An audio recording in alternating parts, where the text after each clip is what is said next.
Hello everyone, welcome to the new world with highlighting thinking. हम bond angle के trick की बात किए थे और उनमें क्वेश्चन सॉल्व कर रहे थे, जिनमें से हमने इतने क्वेश्चन कर लिए थे, ये सारे क्वेश्चन कर लिए थे।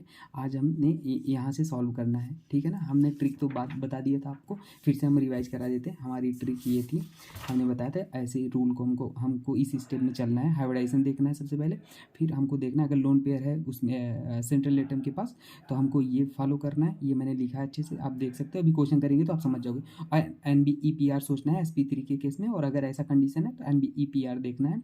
बल्कि ग्रुप होगा तो हमारा बॉन्ड एंगल बढ़ेगा। हम क्वेश्चन देखेंगे तो आपको समझ में आ जाएगा। और अगर जिसको और अच्छे समझना है तो पिछली वीडियो देख ले ट्रिक की, ठीक है। देखिए BF3 और इसमें बॉन्ड एंगल आपको निकालना है। तो सबसे पहले हाइब्रिडेशन देख लो। हाइब्रिडेशन यहाँ पे SP2 आएगा, SP2 आएगा। और हाइब्रिडेशन अगर आपको नहीं आता तो उसका भी ट्रिक हम बताएंगे, बहुत अच्छे से, बेहतरीन ट्रिक हर क्वेश्चन में लगेगा। अब देखो ये तो सेम हो गया। लोन पेयर देख लो, लोन पेयर आप निकाल लो। यहाँ भी जीरो, यहाँ भी जीरो, यहाँ भी जीरो। अब देखो यहाँ पे लोन पेयर तो है नहीं, लोन पेयर जीरो, मतलब हमारा ना तो वेस्पर थियरी लगेगा, जो भी वो है वेस्पर, ना तो NBEPR वाला लगेगा, मतलब कुछ नहीं लगेगा। बॉन्ड एंगल हमारा सेम आ जाएगा, ठीक है ना, इक्वल आ जाएगा इस केस में।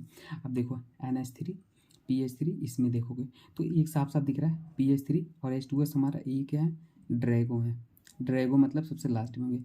अब NH3 H2O का बात करेंगे तो ये SP3 है, ये भी SP3 है। आप रूल देखोगे, इसमें एक लोन पेयर है, इसमें दो लोन पेयर है, तो कम लोन पेयर वाला ज़्यादा बड़ा होता है ज़्यादा से।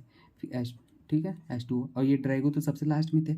अब इन दोनों में कैसे कंपेयर करोगे, तो इन दोनों में देखो, अब दोनों ड्रैगो हैं तो आप फिर से लोन पेयर वाला कॉन्सेप्ट अप्लाई कर लो। लोन पेयर वाला कैसे कॉन्सेप्ट अप्लाई करोगे, PH3 में देखोगे तो PH3 में कम लोन पेयर आता है और H2S में ज़्यादा लोन पेयर आते हैं, तो कम लोन पेयर वाला ज़्यादा होता है किस पे, ज़्यादा लोन पेयर से, ठीक है। मतलब कम लोन पेयर जिसका है, जिसमें है, उसमें ज़्यादा बॉन्ड एंगल। इसमें एक लोन पेयर आएगा, इसमें शायद दो लोन पेयर के आसपास आएंगे, ठीक है ना, ज़्यादा आएगा जो भी है वो हम बताएंगे। लोन पेयर फिर ट्रिक कैसे निकलता है, अभी आप इतना समझो, ठीक है ना।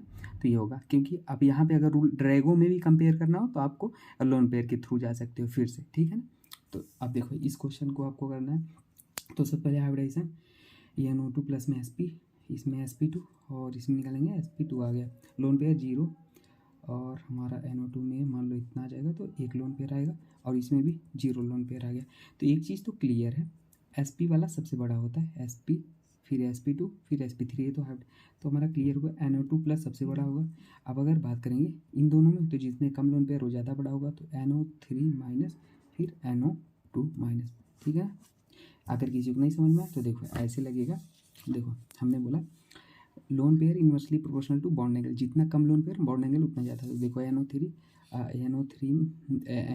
NO2 में देखोगे तो NO3 में हमारा कितना, जीरो लोन पेयर है, और NO2 में हमारा एक लोन पेयर, तो कम लोन पेयर वाला ज़्यादा बड़ा है, ठीक है ना। अब देखो अगर इसमें देखोगे तो सेंट्रल एटम, अब इसमें देखो हाइब्रिडेशन जो भी निकालोगे आप तो सेम ही आएगा। हाइब्रिडेशन SP3 हमारे हिसाब से आएगा, ठीक है ना, सब में सेम ही आएगा हाइब्रिडाइजेशन। तो अब लोन पेयर भी हमारा सेम ही आएगा। तो अब आपको क्या कॉन्सेप्ट देखना है, अब सेंट्रल एटम देखो, जब सेंट्रल एटम सेम, देखो सब में सल्फर सल्फर है, सेंट्रल एटम सेम हो गया, दिख रहा है। तो आप क्या देखोगे, electron bond angle inversely proportional to electronegativity of side atom, bond angle inversely proportional to electronegativity of side atom. तो देखो सबसे ज़्यादा इलेक्ट्रोनेगेटिव फ्लोरीन होता है, इसका बॉन्ड एंगल सबसे कम होगा, तो ये देखो, ठीक है ना, फ्लोरीन है, क्लोरीन है, ब्रोमीन है, आयोडीन है, तो आयोडीन की इलेक्ट्रोनेगेटिविटी कम, मतलब बॉन्ड एंगल ज़्यादा, ये वाला कंसेप्ट। सेंट्रल एटम जब सेम हो जाए तो, ठीक है ना, तो ये हो जाएगा।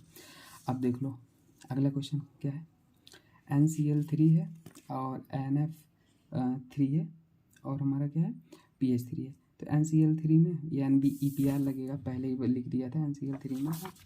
तो SP3 आएगा, इसमें हमारा NF3, मतलब 5 3 8, ये भी SP3 आएगा, ये भी SP3 आएगा। ये तो ड्रैगो हो गया, ड्रैगो ESP छोड़ दो, ड्रैगो है तो ये लिस्ट होगा। तो NCl3 NBEPR करने ज़्यादा होगा, फिर हमारा कौन होगा, NF3 होगा, फिर PH3 होगा। PH3 लिस्ट क्यों होगा, क्योंकि ये ड्रैगो है। तो ये वाला हमारा क्वेश्चन हो गया। अब इसमें देखो फिर से ये वही वाला केस है, सेंट्रल एटम हमारा सेम हो गया। सेंट्रल एटम देख रहे हो ना, सेम हो गया। हाइब्रिडाइजेशन तो सेम आएगा ही, हाइब्रिडाइजेशन सेम आएगा ही, लोन पेयर सेम आएगा ही ना। तो अब आप क्या देखोगे, आप इसमें देख लो bond angle inversely proportional to electronegativity of side atom देख लो। तो आप क्या कहोगे, बोलो, आप कह दोगे, बोलो बोलो जल्दी से। ये होगा, फिर ये होगा, और फिर फ्लोरीन, मैंने ये वाला लिख दिया, फिर से अगेन लिख दिया। तो फ्लोरीन क्लोरीन ब्रोमीन, फिर ये होगा, ठीक है ना, क्योंकि इसके लिए साइड एटम ब्रोमीन है और फिर क्लोरीन है और फिर फ्लोरीन है, तो इसकी इलेक्ट्रोनेगेटिविटी कम है तो बॉन्ड एंगल ज़्यादा होगा, ठीक है ना। ये सारे क्वेश्चन हो गए हमारे। किसी को डाउट होगा कुछ तो आप हमसे कमेंट सेक्शन में पूछ सकते हो। Okay dear, thank you.